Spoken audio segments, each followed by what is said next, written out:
परिचय दीजिए सपना जी। सर मेरा नाम सपना मीना है। मेरा जो होम डिस्ट्रिक्ट है वो विलेज बामनवास और डिस्ट्रिक्ट सवाई माधोपुर है।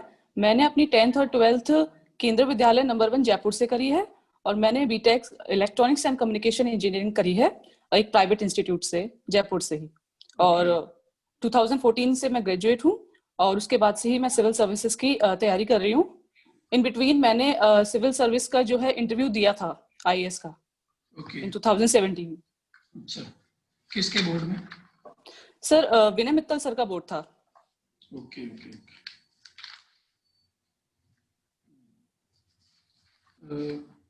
आपने इलेक्ट्रॉनिक्स में इंजीनियरिंग किया है? जी सर। तो फिर आपको स्ट्रीम चेंज करने की क्या नीड लगी कि मैं इसी फील्ड से प्रशासन में चली जाऊं? सर ये मेरा इट वाज ऑलवेज मेरे सबकॉन्शियस माइंड में हमेशा से था कि मुझे एडमिनिस्ट्रेशन की तरफ जाना है। लेकिन जिस तरह जब 10th में हम अपना जो स्ट्रीम चेंज करते हैं तो हमारे जो था ये आर्ट्स का जो सब्जेक्ट वो नहीं था उस टाइम फाइनेंशियल मैनेजमेंट का था। तो फिर मैंने उस टाइम साइंस सब्जेक्ट लिया और सर मेरा इंटरेस्ट भी था तो इसलिए मैंने इलेक्ट्रॉनिक्स एंड कम्युनिकेशन से इंजीनियरिंग कर ली।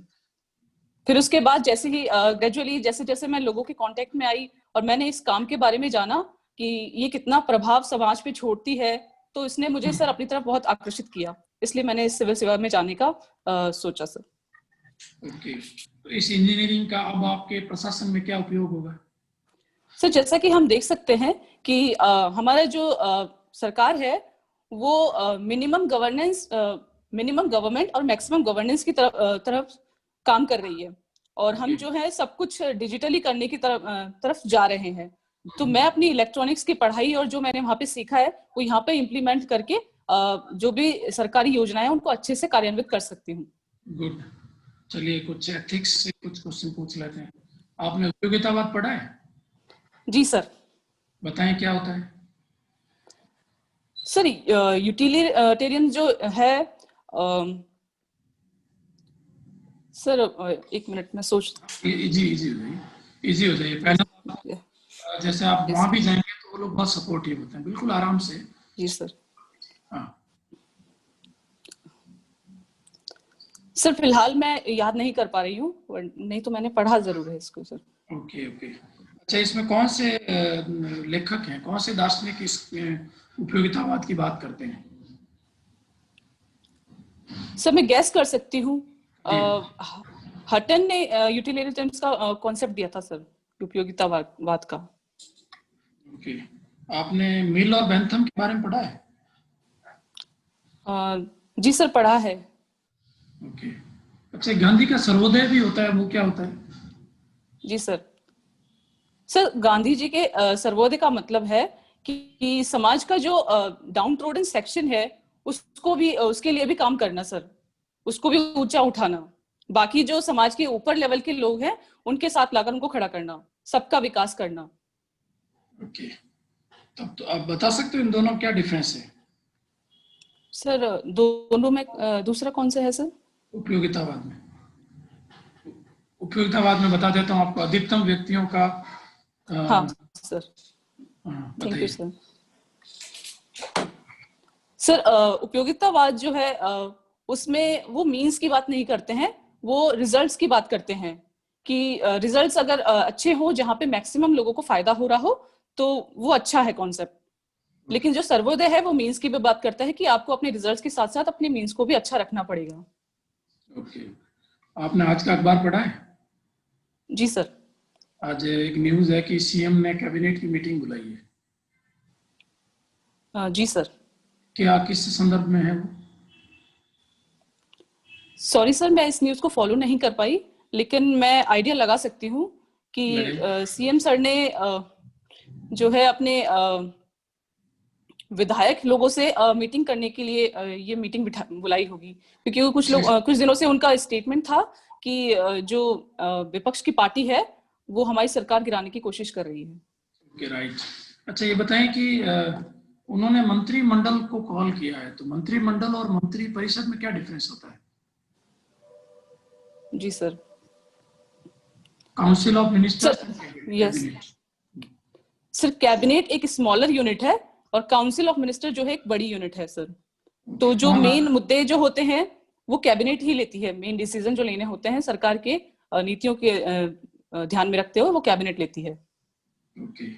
और जो काउंसिल ऑफ मिनिस्टर्स है वो, अच्छा ये बताएं कि संविधान में मंत्रिमंडल शब्द का उल्लेख कितनी बार हुआ है? Council, sir I can guess 2 बार शायद। कैबिनेट का उल्लेख कितनी बार होता है? सॉरी सर, मैं अभी रिकॉल नहीं कर पा रही हूँ। Okay okay. अच्छा, मुख्यमंत्री की नियुक्ति कौन करता है? सर गवर्नर सर करते हैं। ओके, किस अनुच्छेद के तहत?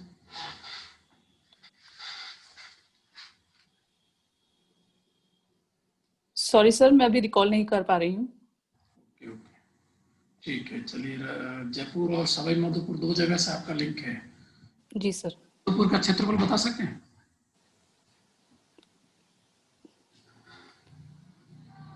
सॉरी सर, मुझे अभी एग्जैक्ट याद नहीं है नंबर। ओके, और जयपुर का? Sorry sir. ठीक है। अच्छा, सवाई माधोपुर अलग एक जिला कब बना? सर सवाई माधोपुर को अलग जिला 1949 में बनाया गया था। अच्छा, कब हुई स्थापना इसकी? सर स्थापना इसकी 1764 में हुई थी। किसके द्वारा? सर सवाई माधो सिंह जी ने इसकी स्थापना की थी। अच्छा, और वो खुद कहाँ के थे सवाई माधो सिंह जी? सर मैं अनुमान लगा सकती हूँ, शायद वो जयपुर से थे। किस वंश के? सर कछवाहा वंश। ओके। तो जब आप सवाई माधोपुर से जयपुर आते हैं तो किस एनएच से होके आते हैं?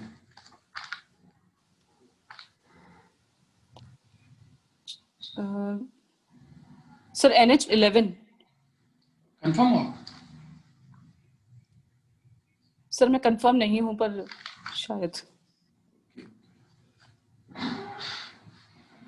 एक हमीरदेव चौहान हुए हैं वहां पे, जी सर।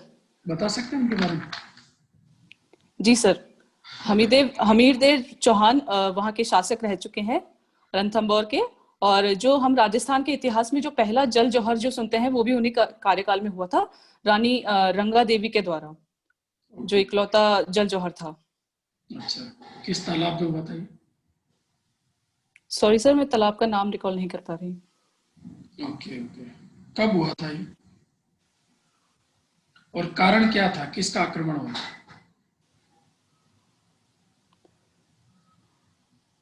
सर ये अलाउद्दीन खिलजी के द्वारा आक्रमण किया गया था। गुड। क्या डेट था, क्या मतलब ईयर था, ईयर बता दीजिए। सर मैं अनुमान लगा सकती हूँ कि अरे 1301 सदी बिल्कुल, ईस्वी। आप अनुमान लगाना ही नहीं, आप राइट आंसर दे रहे हो। सर आप अनुमान को बीच में मत लाया करो, नहीं तो आपका आंसर थोड़ा सा हो जाता है, बल्कि राइट आंसर आ रहा है आपके। ठीक है।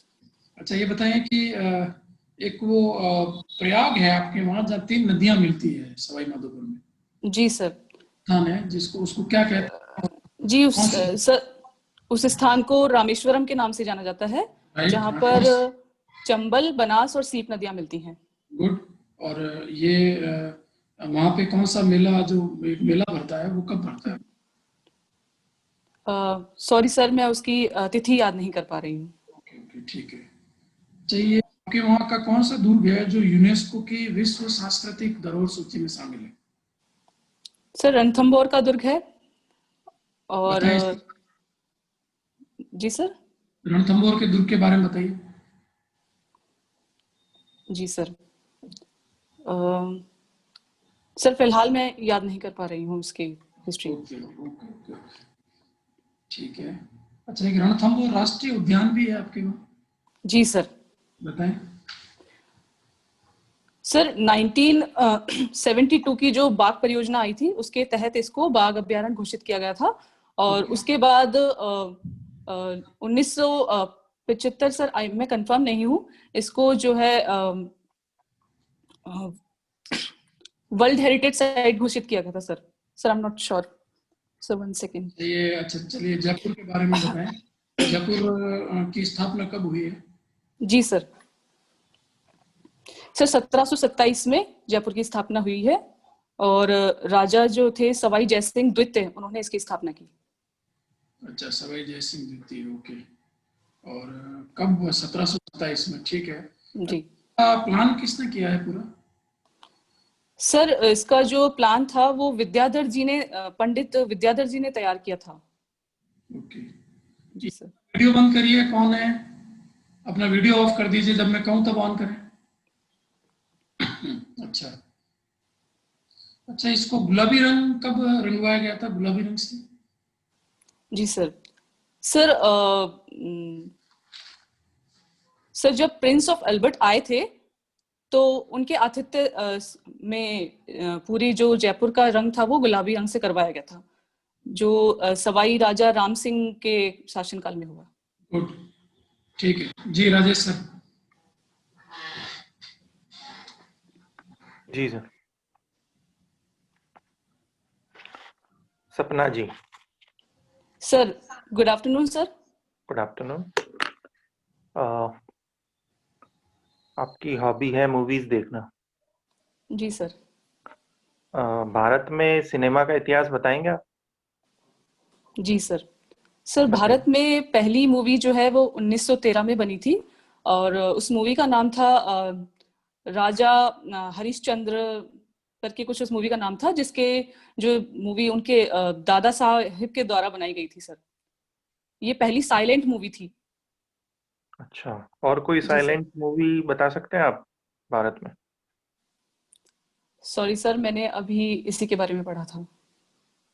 अच्छा, तो ये हरिश्चंद्र जी ने जो आपने नाम लिया है, एक हरिश्चंद्र जो ऐतिहासिक व्यक्तित्व रहे हैं हमारे, सत्यवादी जी सर। राजा हरिश्चंद्र जिनको बोलते हैं, जी उनके सर। बारे में जानकारी है आपको? सॉरी सर, मुझे इनके बारे में ज्यादा जानकारी नहीं है। चलिए, ज्यादा मतलब कुछ तो है, मतलब आपको जानकारी? जी सर, मैंने सुना है नाम। अच्छा, नाम सुना है सिर्फ। जी कौन से सर। युग में होते हैं? सर इनको अपनी सत्यता के लिए जाना जाता है। सर इससे ज्यादा मुझे इनकी जानकारी नहीं है। चलिए, दादा साहब फाल्के का नाम आपने लिया है, इनके बारे में कुछ बता दीजिए। सर दादा साहेब फाल्के अवार्ड के बारे में बताना है? नहीं, व्यक्तित्व जो है, प्रसिद्ध जो व्यक्तित्व है, उनके बारे में क्या जानकारी है? सर सिनेमा जगत में इनका बहुत बड़ा नाम है, और भारत में जो है सिनेमा जगत के जनक के रूप में इनको जाना जाता है। अच्छा, जो पुरस्कार है उसके बारे में जी क्या सर। जानकारी है? सॉरी सर, मैं एग्जैक्ट डिटेल्स नहीं बता पाऊंगी इसकी। अच्छा, चलिए बताइए, भारत में फिल्म इंडस्ट्रीज है, क्षेत्रीय कई इंडस्ट्रीज हैं, उनके नाम जी। बता सकती हैं आप? जी सर। सर सबसे बड़ी इंडस्ट्री जो इस समय महाराष्ट्र में है, हिंदी सिनेमा के जगत में जिसका बहुत बड़ा नाम है, और फिर तमिल में तेलुगु मूवीज बनती हैं साउथ में।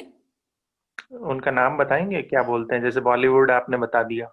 जी सर, टॉलीवुड के नाम से जाना जाता है उनको। अच्छा। जी सर।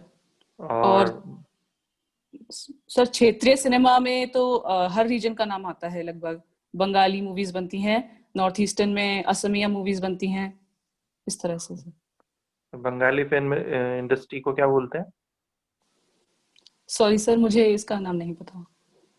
अच्छा, चलिए ये बताइए, अभी प्रशासन में क्या यूज हो सकता है फिल्म देखने का? जी सर।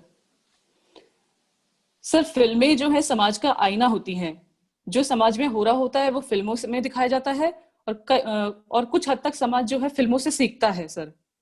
तो अगर अच्छी फिल्में समाज में आएंगी तो समाज पर उसका एक सकारात्मक रूप से प्रभाव पड़ेगा सर।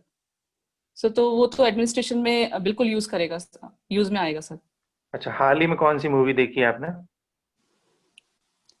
सर मैंने हाल ही में सर मैं एग्जैक्ट रिकॉल नहीं कर पा रही हूँ, मैंने कई सारी मूवीज देखी हैं। जैसे एक दो का नाम बता दी। सर पिंक, दंगल और बटला हाउस, इस तरह की मूवीज देखी हैं। अच्छा, आपका पसंदीदा अभिनेता या अभिनेत्री का नाम बताएंगे मुझे?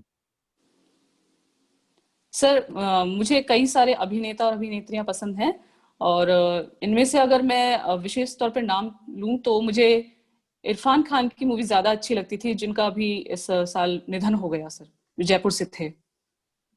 अच्छा, और आपने इनकी मूवी का कोई नाम नहीं बताया मुझे। जी सर। सर मैं इनकी मूवी का नाम अभी रिकॉल नहीं कर पा रही हूँ, क्योंकि मुझे काफी टाइम हो गया देखे हुए। अच्छा, आपको नहीं लगता भारत में अभिनेताओं और अभिनेत्रियों को बहुत ज्यादा महत्व दिया जाता है? जी सर। दिया जाता है। जी सर, दिया जाता दिया है। जाना चाहिए। सर मुझे लगता है कि जो लोग अच्छा कार्य करते हैं, जैसे जिन एक्ट्रेस को बी ग्रेड में माना जाता है, जिन एक्टर्स को बी ग्रेड में माना जाता है, उनको भी इतना महत्व दिया जाना चाहिए, क्योंकि उनकी एक्टिंग भी स्किल्स बहुत अच्छी होती है सर। अच्छा, तो आपको ये नहीं लगता कि ये आभासी दुनिया में ले जाते हैं हमें और यथार्थवाद से बहुत दूर कर देते हैं? जी सर, बिल्कुल ऐसा होता है। तो ये सही है क्या? सर ये देखने वाले दर्शक के चॉइस के ऊपर डिपेंड करता है कि वो क्या देखना पसंद करता है। अगर वो अच्छी मूवीज देखता है, अच्छी चीजें सीखता है, तो ये तो अच्छी बात है सर। चलिए ठीक है, आपने इतना बताया। ये अश्लीलता को, हिंसा को भी बढ़ावा देता है सिनेमा? जी सर, जिस तरह की फिल्में आजकल बन रही हैं उनको देखकर हम कह सकते हैं कि ये सब चीजें भी समाज में एक नकारात्मक प्रभाव डाल रही हैं। अच्छा, और मैंने जैसे अभी महत्व की बात की अभिनेता और अभिनेत्रियों को, और ये विज्ञापन जो दिखाए जाते हैं उसमें जो रंग भेद है उसको भी बढ़ावा देते हैं क्या? जी सर, कुछ टाइम पहले तक ऐसा होता था, लेकिन जब से यूएसए में जो मूवमेंट चला है ब्लैक लाइव्स मैटर का, तब से हमने इस तरफ भी ध्यान देना चालू किया है सर। चलिए, रंग भेद को छोड़ दीजिए, अन्य जो विज्ञापन होते हैं उसमें भी भ्रामक ये प्रचार करते हैं उत्पादों का, जो वास्तविकता से काफी दूर होते हैं। इसको आप कैसे लेते हैं? जी सर, जो अभिनेता अभिनेत्रियां इस तरह का प्रचार करती हैं, उनको एक रिस्पॉन्सिबिलिटी लेनी चाहिए कि हम जिस चीज का प्रचार कर रहे हैं उस पे समाज पर उसका बहुत बहुत प्रभाव पड़ता है, तो हमें सही चीजों का प्रचार करना चाहिए, गलत चीजों का नहीं करना चाहिए। अच्छा, एक दो ऐसे अभिनेता या अभिनेत्रियों के नाम लीजिए जिन्होंने इस दिशा में प्रयास भी किए हैं। जी सर। अम, सर जैसे मैं नाम लेना चाहूंगी, अनुष्का शर्मा जो हीरोइन रह चुकी हैं, वो जो पेट होते हैं, जानवर होते हैं, सर उनके लिए शायद उनकी ब्रांड एम्बेसडर रह चुकी हैं, कि उनकी तरफ से अभी करुणा भाव से और दया भाव से उनको ट्रीट करना चाहिए। अच्छा, शाकाहार को बढ़ावा देता है क्या बॉलीवुड? अ, सर ये कहना तो गलत हुआ कि शाकाहार को बढ़ावा देता है, ऐसा कुछ मैंने सर महसूस नहीं किया। अच्छा, चलिए कुछ पुरस्कार बता दीजिए दादा साहब फाल्के पुरस्कार के अलावा जो फिल्म क्षेत्र में दिए जाते हैं।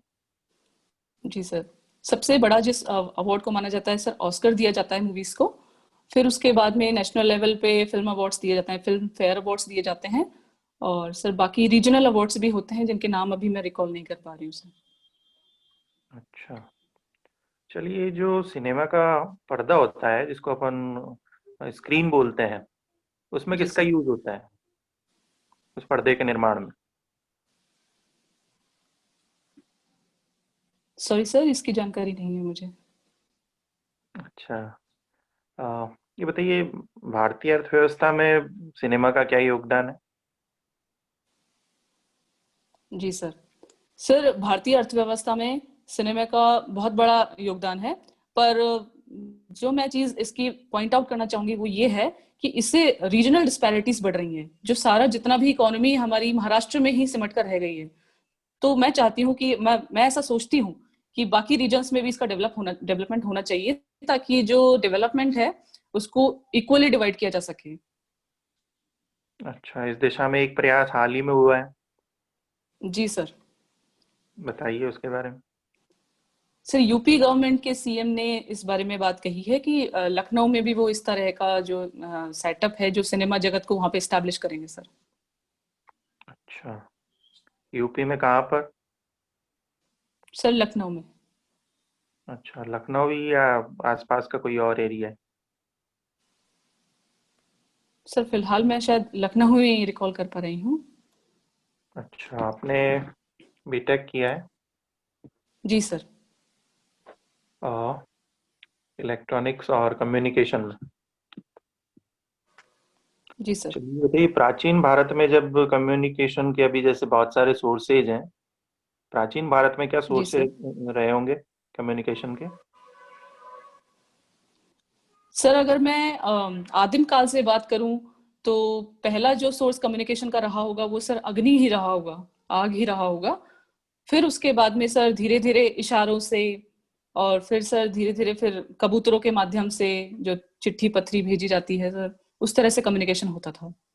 अच्छा, एक मेघदूत नाम का नाटक है, आपने पढ़ा है हिस्ट्री में कभी? मेघदूत जी सर। किसने लिखा हो? कालिदास जी के द्वारा रचित रचना है वो सर। अच्छा, क्या है इसमें, मेघदूत में क्या लिखा उन्होंने? सॉरी सर, मैंने इसके अंदर की चीज नहीं पढ़ी। बिल्कुल, इसका सब्जेक्ट आपको बिल्कुल नहीं पता क्या लिखा होगा उन्होंने? मेघदूत वर्ड से पता नहीं चलता है? जी सर, अगर मैं मेघदूत के वर्ड पर जाऊं तो इसका मतलब है कि बादलों को अपना दूत बनाकर अपना संदेश भेजा जाना। अच्छा, किसने भेजा, किसको भेजा, ये नहीं पता आपको? जी सर, इसके बारे में जानकारी नहीं है।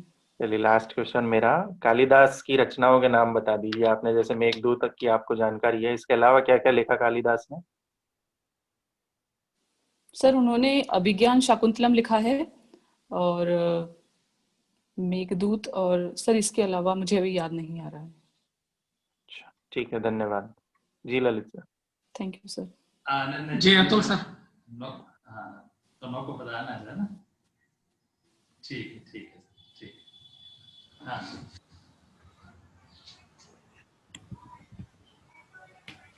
सपना जी, मेरी आवाज आ रही है आपको? जी सर, आपकी आवाज आ रही है। Good afternoon sir. जी, गुड आफ्टरनून सपना जी। सपना जी, रिसेंटली क्या कर रहे हैं आप? सर मैं सिविल सर्विसेज की ही तैयारी कर रही हूँ। अच्छा, बीटेक कब किया था आपने? सर मैं 2014 पास आउट हूँ, और उसके बाद हम्म। से ही मैं तैयारी कर रही हूँ, और with my familial hmm. Responsibilities में तैयारी कर रही हूँ, और मैंने 2017 में आईएएस का इंटरव्यू भी दिया था सर। Okay, very good. क्या कमी रह गई कि फाइनली सिलेक्ट नहीं हो पाई आप आईएएस में? जी सर। सर मेंस में जो थे मेरे कम मार्क्स थे, और हम्म। इंटरव्यू में भी मेरे ज़्यादा कुछ अच्छे खास मार्क्स नहीं थे सर। उस समय तो अपनी मेरा जो पर्सनालिटी। ज्ञान था, सर ज्ञान का जो जी। लेवल था वो कम ही था सर उस समय। अच्छा, ज्ञान का लेवल कम था। चलिए, पर्सनालिटी की भी दो कमियां बताइए जिसकी वजह से आपको लगता है कि कहीं चूक गई। सर पहला तो मैं यही कहना चाहूंगी कि ज्ञान की ही कमी थी मुझे उस टाइम, उतना हम्म। ज्ञान नहीं था। और हम्म। सर और मैं याद नहीं कर पा रही हूँ सर। तो मतलब आपको लगता है आपकी पर्सनालिटी अल्टीमेट है, कोई कमी नहीं है? सर अगर मैं वैसे अपना पर्सनल तौर पे अगर मैं कहना चाहूँ तो सर मैं जो स्ट्रेट फॉरवर्ड हूँ सर, ये मेरी एक कमी हो सकती है। नहीं तो मैं सर ठीक हम्म। हूँ वैसे। अच्छा अच्छा, चलिए, बहुत सर। अच्छी बात है, इतना कॉन्फिडेंस है आपको अपने ऊपर। चलिए, आपने इलेक्ट्रॉनिक्स एंड कम्युनिकेशन से किया है बीटेक? जी सर। ओके। तो जो ये इलेक्ट्रॉनिक्स और कम्युनिकेशन का नॉलेज है, अब तो आपने बताया कि काफी नॉलेज आपने अपग्रेड कर लिया है अपना, थोड़ा मुझे बताएं कि इसका एडमिनिस्ट्रेशन में क्या यूज है? जी सर। सर जैसा कि हम देख सकते हैं कि हमारी सरकार जो है डिजिटल इंडिया को ज्यादा महत्व दे रही है, ज्यादा इसका जोर शोर से प्रचार कर रही है कि हमें सब कुछ डिजिटल करना है, हम्म। और ऑफिस को भी पेपरलेस करना है। तो सर हम्म। जैसा कि हम देख सकते हैं इलेक्ट्रॉनिक्स एंड कम्युनिकेशन का इसमें सीधा सीधा यूज होता है। अगर हमें किसी चीज के बारे में नॉलेज होगी तो हम विद रिगार्ड, मतलब हमें अगर थोड़ी सी भी ट्रेनिंग दी जाएगी उस बारे में तो हम जल्दी सीख जाएंगे उस काम को, कि हम्म। सर कैसे प्रॉपर इम्प्लीमेंटेशन करना है उसका। तो सरकार डिजिटल इंडिया आपने नाम लिया, सरकार यूज कर रही होगी, कुछ एग्जाम्पल बताएं जहां सरकार ने ऐप बनाए हैं या ऐसे पोर्टल बनाए हैं जहां तकनीक का यूज हो रहा है। जी सर। सर प्रगति उन्होंने पोर्टल लॉन्च किया है, जिसमें हम्म। सरकार से सीधा कांटेक्ट किया जा सकता है, सीधा उनको फीडबैक दिए जा सकते हैं। ग्रीवियांस हम्म। रिड्रेसल का जो सिस्टम है ये, अगर हम्म। राजस्थान सरकार की हम बात करें तो इन्होंने जन सूचना पोर्टल लॉन्च किया है इस बार। हम्म। और सर ये सब गवर्नमेंट की जो योजनाएं हैं उनको जन जन तक पहुंचाने के लिए ही किया गया है। और ओके बाकी शिक्षा के क्षेत्र में और मेडिकल के क्षेत्र में, हर क्षेत्र में इसका प्रभाव देखा जा सकता है। Okay, very good. वेबसाइट होती है, वेब पोर्टल होता है और ऐप होता है, क्या डिफरेंस होता है इन तीनों में? जी सर मैं टेक्निकल स्पेसिफिकेशन के साथ तो नहीं बता पाऊंगी, मैं एक जनरल तरीके से बता पाऊंगी कि वेबसाइट जो है सीधे हम नेट का उपयोग करके सीधा हम उससे जुड़ सकते हैं, और ऐप को हमको डाउनलोड करना पड़ता है सर फोन में, फिर उसको हम चाहे तो ऑफलाइन मोड में भी चला सकते हैं। सर और एक वेब और आपने पोर्टल होता है? जी, पोर्टल। सर पोर्टल, सर जी। वेब पोर्टल भी जो गवर्नमेंट के लॉन्च पोर्टल्स होते हैं उनपे उनकी सारी जानकारियां होती हैं सर, ग्रीवियंस नहीं, रिड्रेसल है, तो फीडबैक मैकेनिज्म है। जी जी, तो वेबसाइट और वेब पोर्टल क्या अंतर होता है? किसी की वेबसाइट होती है, किसी का वेब पोर्टल होता है, तो इनमें क्या डिफरेंस होता है? सॉरी सर, मैं इनका डिफरेंस अभी नहीं पता है मुझे। चलिए, जो ये कम्युनिकेशन टेक्नोलॉजी का हम यूज करेंगे तो इसके माध्यम से हम नैतिकता को कैसे बढ़ा सकते हैं प्रशासन में? जी सर नैतिकता का मतलब है हमें शिष्ट आचार रखना है। और ये ऑडियो बंद करिए, लकी कौन है? ऑडियो बंद करिए। सर कार्य प्रणाली में एफिशिएंसी लाने के लिए भी कम्युनिकेशन का यूज किया जा सकता है। Sir am I audible? जी जी हाँ, आपकी आवाज आ रही है। ओके सर अगर हम एफिशिएंसी की बात करें तो वो भी हम कम्युनिकेशन की टेक्नोलॉजी के थ्रू ला सकते हैं। जैसे कि हम सीनियर्स और जूनियर से लगातार कांटेक्ट में रहें तो एक अच्छा एडमिनिस्ट्रेशन चला सकते हैं सर। नहीं, मैं नैतिकता के लिए बात कर रहा हूँ स्पेशली। जी मुझे सर। नैतिकता के लिए बताएं कि नैतिकता कैसे बढ़ेगी, नैतिकता सत्यनिष्ठा कैसे बढ़ेगी? जी सर सत्यनिष्ठा, हमें उनकी कार्य प्रणाली में ही सत्यनिष्ठा चाहिए, और हम उसको सुदृढ़ तरीके से चलाने के लिए सर कम्युनिकेशन का अच्छे से यूज कर सकते हैं। जैसे कि अगर मैं एग्जाम्पल के तौर पे बात करूं तो जैसे कि आजकल चल रहा है कि व्हाट्सएप पे आपको अपना लाइव लोकेशन दे के आपको बताना है कि आप कहाँ पे हैं, क्या कार्य कर रहे हैं, रेगुलर जो अपडेट्स होती हैं वो हम दे सकते हैं। तो सर वो इससे इनडायरेक्ट वे में नैतिकता ही बढ़ती है सर उससे। और डायरेक्ट वे में ट्रांसपेरेंसी नहीं आपके दिमाग में आ रहा है कि अगर हम कम्युनिकेशन टेक्नोलॉजी का यूज करेंगे तो ट्रांसपेरेंसी बढ़ेगी, और ट्रांसपेरेंसी बढ़ेगी तो इंटीग्रिटी, एथिक्स, इन सब का विकास होगा। ये सारे पॉइंट्स सर लिंक्ड पॉइंट्स हैं।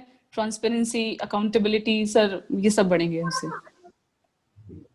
पीपल्स पार्टिसिपेशन भी बढ़ेगा कम्युनिकेशन टेक्नोलॉजी का यूज करेंगे तो उससे जी भी सर। गलत काम नहीं कर पाएंगे लोग। जी सर, प्रॉपर फीडबैक मैकेनिज्म्स आएंगे। जी जी, तो चलिए, एक तो मुद्दा ये हो गया कि हमें नैतिकता बढ़ानी है तो टेक्नोलॉजी से मदद मिल सकती है। जी सर। और क्या उपाय हो सकते हैं प्रशासन में नैतिकता बढ़ाने के लिए? जी सर प्रशासन में नैतिकता बढ़ाने के लिए लीडर को खुद पॉजिटिव रहना होगा। पॉजिटिव सोच के साथ में ही उसको अपने स्पेसिफिक गोल्स सेट करने होंगे, ऑब्जेक्टिविटी लानी होगी अपने उसमें सर, अपने कार्य प्रणाली में, तभी वो कार्य सही दिशा में जा सकता है सर। बस कुछ और? जी सर, अकाउंटेबिलिटी और रिस्पॉन्सिबिलिटी सर ये बहुत जरूरी है। लीडरशिप की क्वालिटीज जरूरी है, पोलाइट होना जरूरी है सर, और एक पेशेंट लिसनर होना बहुत जरूरी है सर, लोगों की समस्याओं को सुन सकें। ठीक है, दो शब्दों का आप यूज कर रहे हैं बार बार, अकाउंटेबिलिटी और रिस्पॉन्सिबिलिटी, क्या डिफरेंस होता है इन दोनों में? सेम है या अंतर है कुछ इनमें? सर इनमें थोड़ा सा डिफरेंस हम देख सकते हैं कि अकाउंटेबिलिटी किसी भी कार्य को खत्म करने के बाद उसकी अकाउंटेबिलिटी ली जाती है सर। रिस्पॉन्सिबिलिटी किसी कार्य को शुरू करने से पहले ली जाती है सर, अगर मैं ये डिफरेंस देख पा रही हूँ सर। अच्छा, रिस्पॉन्सिबिलिटी काम शुरू करने के पहले। जी सर, आप रिस्पॉन्सिबल हैं इस चीज के लिए। और सर अकाउंटेबिलिटी तो कोई काम हो जाता है के बाद, जी सर, काम खत्म हो जाता है उसी के बाद उसी की अकाउंटेबिलिटी दी जाती है सर। अच्छा, चलिए ठीक है। न्यूज़पेपर पढ़ते हैं आप? जी सर। अच्छा, आज अवार्ड वापसी समारोह मनाया जा रहा है, क्या मतलब है इस बात का? जी सर अवार्ड वापसी अवार्ड वापसी कर जो हमारे नेता लोग हैं सर, जिन लोगों को अवार्ड वापस करना है वो अपना विरोध प्रदर्शन कर रहे हैं सर, ये फार्म बिल्स के खिलाफ। फार्मर्स के खिलाफ विरोध प्रदर्शन? फार्म बिल्स के अच्छा, खिलाफ फार्म्स सर। बिल्स के खिलाफ विरोध प्रदर्शन कर रहे हैं। जी सर। अच्छा अच्छा, तो ऐसा कहा जा रहा है कि तो ऐसे लोग हैं जिनको अवार्ड मिलना ही नहीं चाहिए था, उस लायक ही नहीं थे, तो अच्छा ही है कम से कम इसी बहाने अवार्ड वापस कर रहे हैं। क्या कहेंगे इस बारे में आप? सर मीडिया में दोनों ही तरह की बातें होती हैं, पॉजिटिव भी और नेगेटिव भी। तो मीडिया की बातों में आकर हम कोई ऐसे डिसीजन नहीं ले सकते कि ये बिल्कुल सही बात है या गलत है सर। उनको अवार्ड दिया गया है तो उनकी आपकी राय जानना चाह रहा हूँ कि ये सही है या गलत है अवार्ड वापसी? सर अवार्ड वापसी कर वो अपना विरोध प्रदर्शन कर रहे हैं और ये बिल्कुल सही तरीका है सर। शांतिपूर्वक तरीके से वो ये काम कर रहे हैं सर। अच्छा, तो ये सही तरीका है? जी सर, अगर सरकार को हमारी बात सुनानी है तो हमें कुछ इस तरह से शांतिपूर्वक ढंग से ही अपना विरोध प्रदर्शन करना होगा सर। तो सरकार, जैसे कि हम हिस्ट्री में भी देख चुके हैं सर कि आज जो लोग आलोचना कर रहे हैं बिल्स की, कल तक वही लोग इन बिल्स को लाने का दबाव देते थे। अभी हमारे कानून मंत्री ने शरद पवार के कई सारे लेटर और साक्षात्कार अभी लाइव पे टीवी पे, तो उन्होंने बताया कि देखिए 2005 से ही ये सारी बातें चल रही थी, अब हम लाए हैं तो वही लोग विरोध कर रहे हैं। जी सर, जो सरकार अभी प्रेजेंट में है वो सिर्फ विपक्ष को देख रही है सर, कि विपक्ष ही ये कर रहा है या करवा रहा है। सर मुद्दा किसानों का है और किसान ही उस बात को उठा रहे हैं, तो सर ध्यान उस ओर जाना चाहिए। ये पक्ष और विपक्ष की बातें सर ऐसे मुद्दों में नहीं लानी चाहिए सर।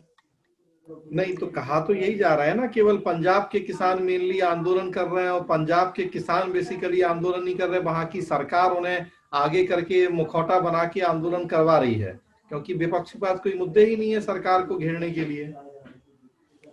जी सर, ये बिल्कुल ठीक है कि जो किसान प्रदर्शन कर रहे हैं कहीं ना कहीं विपक्ष उनका फायदा उठा रहा है और अपने जो है राजनीतिक हथकंडे अपना रहा है सर अपने मुद्दा उठाने के लिए।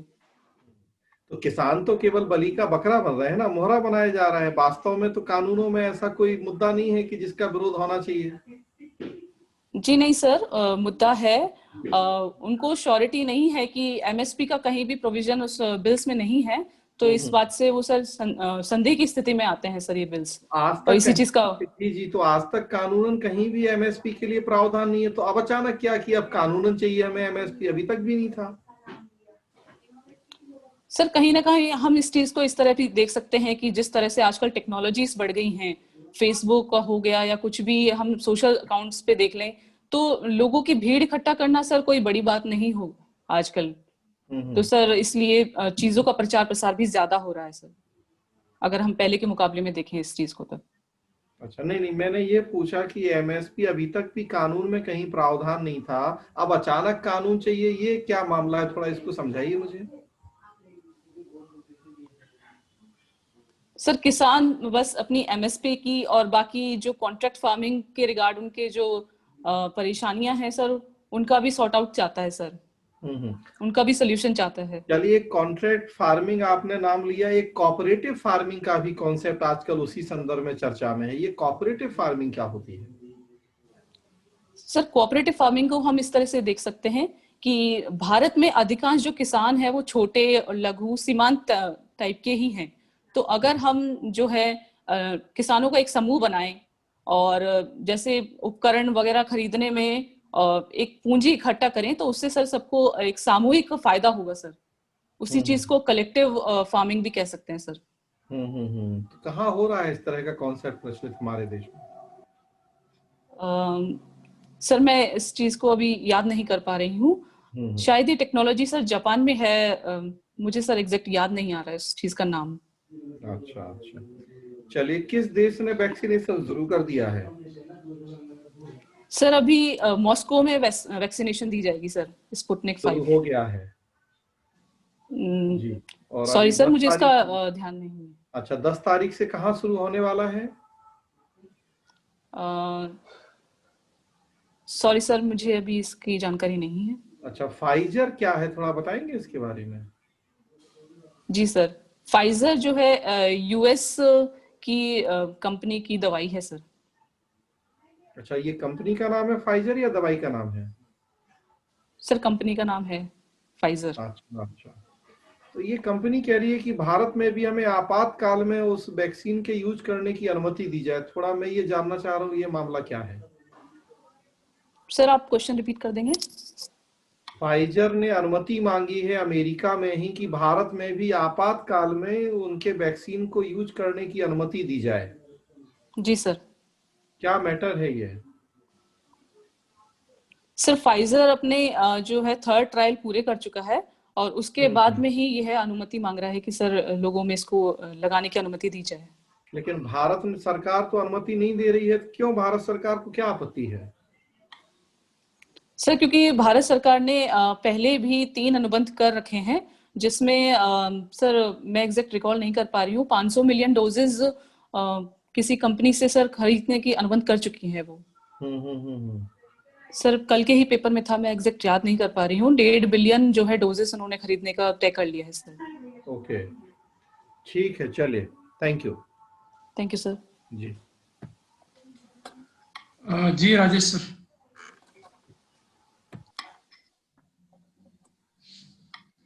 सर सपना जी का इंटरव्यू 14 दिसंबर को है, सबसे पहले दिन, तो इनका एक बढ़िया सा देखिए सपना जी, ज्यादा प्रश्न थे नहीं, सिर्फ आपकी हॉबी से रिलेटेड थे।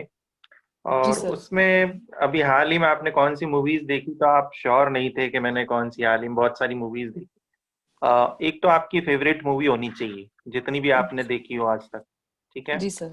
और वो मूवी आपकी फेवरेट क्यों है उसका रीजन भी आपके पास होना चाहिए, ठीक है? उसके बारे में एक स्पष्ट राय होनी चाहिए आपको। चाहे अभिनेता या अभिनेत्री के बारे में पूछ लिया जाए आपको, वो भी आपको पता होना चाहिए। इसके अलावा देखिए, दादा साहब फाल्के बहुत बड़ा नाम है सिनेमा जगत में, और उनके बारे में आपको ज्यादा जानकारी नहीं है, ना उनसे जुड़ा हुआ जो पुरस्कार है, प्रतिष्ठित पुरस्कार है, उसके बारे में आपको जानकारी नहीं है, ना व्यक्तित्व के बारे में है और ना पुरस्कार के बारे में। ये थोड़ी कमी लगी मुझे इसमें। और एक साइंस ले तो जो सिनेमा हॉल में जो पर्दा होता है, स्क्रीन होती है, उसके निर्माण में किसका यूज होता है, ठीक है? आपके पास साइंस सब्जेक्ट रहा है, जी सर। तो ये जानकारी आपको होनी चाहिए। इसके अलावा देखिए, जो कालिदास के बारे में पूछा मैंने आपसे, कालिदास जी की जो रचनाएं हैं उनकी जानकारी नहीं है। और एक जो रचना मैंने मेघदूत बताया उसका विषय आप नहीं बता पाई, और कम्युनिकेशन से जुड़ा हुआ ये प्रश्न था, तो यहाँ पर थोड़ी बहुत कमी लगी। एक आप फिल्म इंडस्ट्रीज है जो इंडिया में, क्षेत्रीय नाम क्या है उनके, वो भी आप बिल्कुल याद कर लें, ठीक है? इस प्रकार के प्रश्न पूछ लिए जाते हैं कई बार, ठीक है? बाकी व्यक्तित्व आपका अच्छा है, संतुलित आप उत्तर देती हैं। जो अवधारणात्मक उत्तर थे आपके काफी संतुलित थे, लेकिन ये ज्ञान पक्ष में थोड़ा सा फैक्चुअल जो नॉलेज है इसको आप बढ़ाइए, ठीक है? धैर्य के साथ आप उत्तर देते हैं, विनम्र हैं, ठीक है?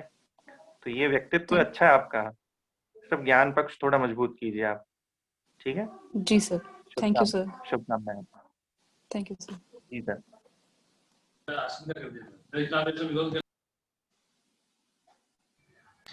जी अतुल सर।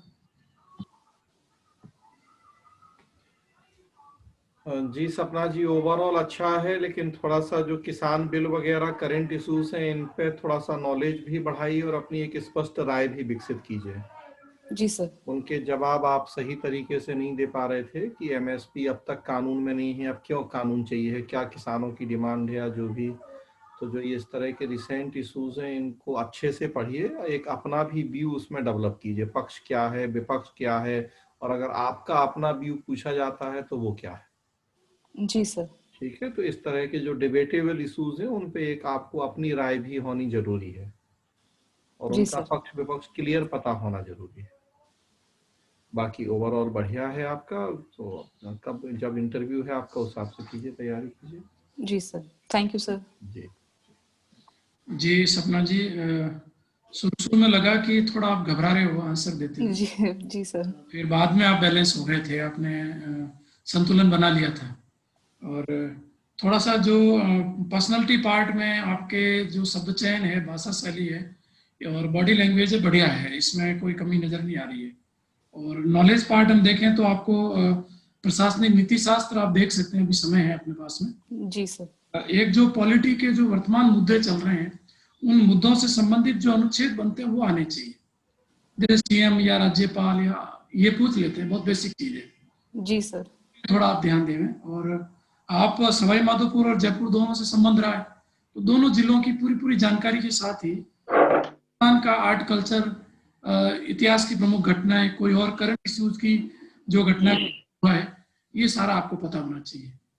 तो हो जाएगा, अभी 6-7 दिन है आपके पास में, और थोड़ा नॉलेज लेवल काफी अच्छा है और काफी और अच्छा करने की जरूरत है, तो आप कर लोगे इसको अच्छे टाइम का।